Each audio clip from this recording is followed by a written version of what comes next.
If you're shopping for Christmas as a parent of a young baseball player, pitcher, or if you are trying to convince your parents to buy you something, this video is going to be basically things that actually can help you get better. There's a ton of gimmicky items out there, but I'm going to break this down into about 9 different gifts that I think would be good for a serious baseball player looking to improve, things that can actually aid their development and help them reach their potential.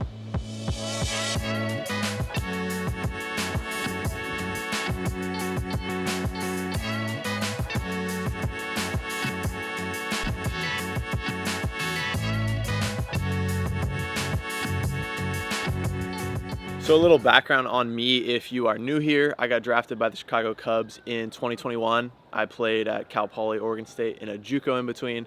So I've been through a ton of different training methods. I've tried a bunch of different stuff. Some stuff has been extremely beneficial, even when I thought it really wasn't gonna be.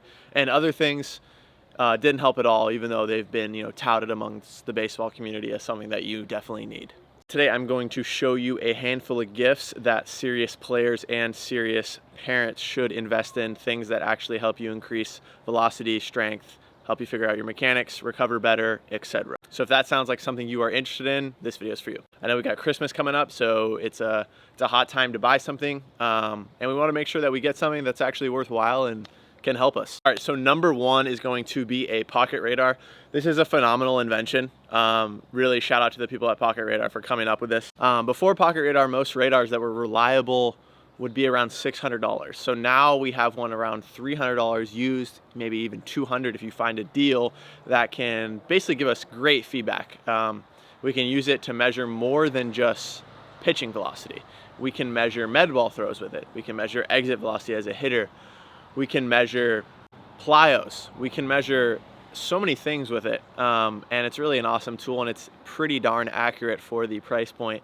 Obviously, when we're young and we don't really have our feel situated to what a velo is, it's nice to get that objective feedback so we can know when we're making throws that are helping us move in the right direction.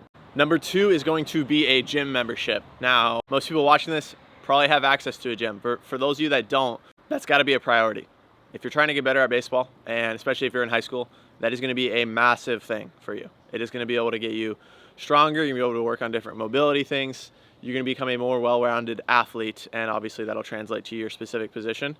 So if you don't have a gym membership, I think an extremely great gift this Christmas is buying your son one, or if you're a young buck, convincing your parents that this is something that they should help you out with, and you can figure out a way to articulate that so that hopefully they get it for you. But it doesn't have to be a baseball specific gym necessarily. As long as you have access to just a handful of things, you can get a lot done, and it's gonna be really tough to get that done just at your house unless you have a home gym or something like that. So this is gonna be massive, and it's kind of silly. It's not a gadget, it's not a sexy answer, but it's gonna be extremely important, and it's something that I would tell any high school athlete who doesn't have access to one to invest in, or their parents to help them invest in. All right, next we are going to have medicine balls. There are a couple different variations. I think if you were to buy one of the smaller ones, say a 4-pounder with bounce to it, you could do a ton of med ball dribbles on the wall. Super great for the shoulder girdle and as a thrower. It's a really nice low intensity plyometric that we can use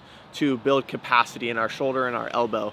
And on top of that, if you could get one of the I don't know exactly what they're called, but the bigger ones that you can throw against the wall and they don't bounce back, maybe one of those in a 6-8 pound, you could develop a ton of different power by just using those med balls. So it's nice to have those. We can do a ton of different throws with these med balls that can help us build rotational power. We can also do these off the mound if we're trying to really pattern a certain feel where we're gonna need it, in the game.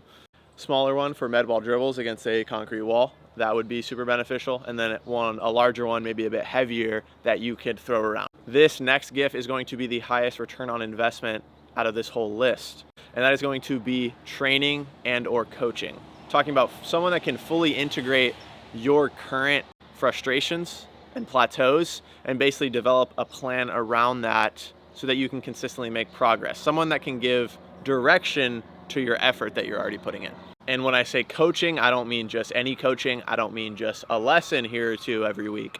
I mean coaching with us at Magna Performance. We have helped dozens of athletes at the high school, college, and pro level improve. And our philosophy is basically we're integrating everything. We're improving you as an athlete and as a human, not just a throwing program and a lifting program.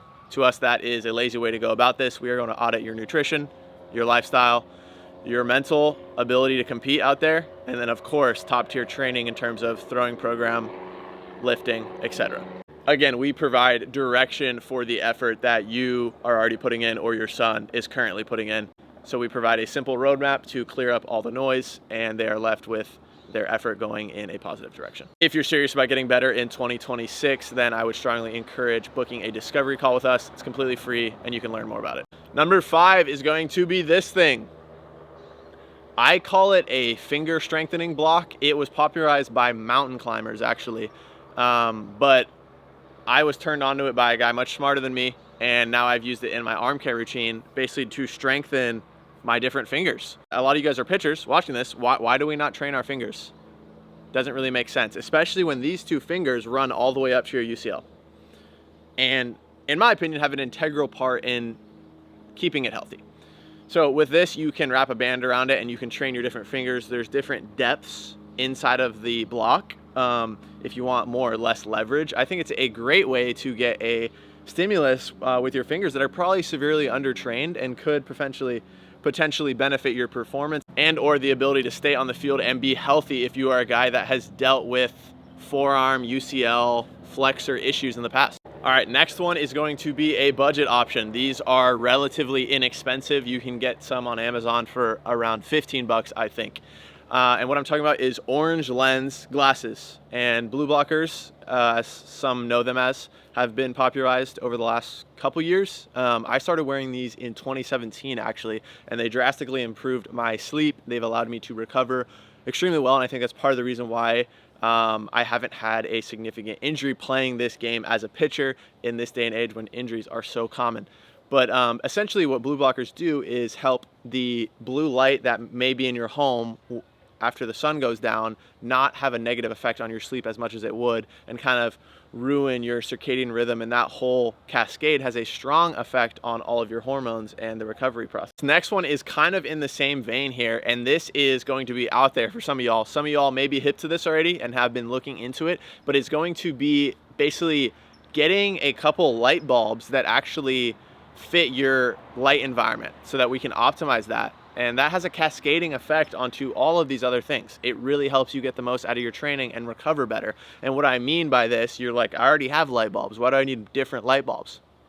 Most common light bulbs emit a ton of blue light that wreaks havoc on our endocrine system and kind of can mess up our sleep. You don't know how good you could be sleeping until you sleep without these. And a lot of these also have a high flicker, and you can test this out on your phone. When you video in slow motion, it goes ding, ding, ding, ding, because it's flickering. You can't process that consciously, but subconsciously, that keeps you in a fight or flight state. So what these can help to do is turn our living room, our bedroom, into a low stress, relaxed place where we can reap the benefits from all of our training. In my opinion, these bulbs are also much better ambiance wise. They emit a warm glow similar to almost a candlelight, and it's honestly super relaxing. And once you use them for a couple of months, you will instantly notice when you go to someone else's apartment or home, if they have those strong blue lights, it's almost like, damn, like that is not good for my system. And I've become sensitive to it, and I was numbing myself to that for so long. Next one is going to be an Aura ring. Some of you guys have seen these rings that people wear to monitor workload. I don't currently wear one, and I actually haven't used one in the past, but a handful of my friends have used them to basically track their workload and modify their intensity as a result. So this can be good for some of you that tend to go overboard, maybe push yourself too hard and you've dealt with injuries because of overuse. This can help you train smarter in a better direction as opposed to just constantly going 110% and burning out. Aura Ring syncs with your phone and provides a number of different data points that you can use to gauge how intense your workout should be that day. Now this one is going to be cool if you absolutely have no where to get a gym, and for some reason you just can't have any access to that. Even if you do have one, I like this. I actually just ordered one of these for my home garage, and it is going to be a wall mounted cable stack. These actually aren't that expensive as traditional cable machines, but they can basically do all the functions of them. So it's pretty exciting. You can get them for $100 to $300, and you can do a ton of upper body exercises, even some lower body ones with cable resistance, which is kind of hard to come by in a home gym setting. But I think these are great. I personally do a lot of arm care work with the cable machine, and when I don't have one in the gym, I actually notice that I miss it quite a bit. So in closing, these are gifts that I would recommend to any serious player trying to get better. These are things that can actually help you become a better athlete, better human, better pitcher, not just fill your baseball bag. If you're a player trying to get better this offseason or a parent trying to learn more, make sure that you subscribe if you are not. I'm trying to brainstorm ideas for my next video. I would love your guys' feedback out of these 3 options that are currently in my head. One is pitch command. How do we train it? How can we get it better? What are some unorthodox ways that we might be able to get this better? Number 2 is going to be arm care and what I think is wrong with it in today's landscape, how I would train if I was dealing with arm pain or previous arm injuries. And number 3 is going to be my thoughts on cardio, my thoughts on the aerobic system and its involvement in us as a pitcher or a baseball athlete. It's become a big fad recently to be like, I don't need to do any type of cardio, it's all eyewash, but there might be more nuance to it. So please let me know which one you would do out of those. Again, it was 1, 2, 3, 3 being the cardio, 2 being the arm care, and 1 being command. Again, thanks for watching to the end, and God bless.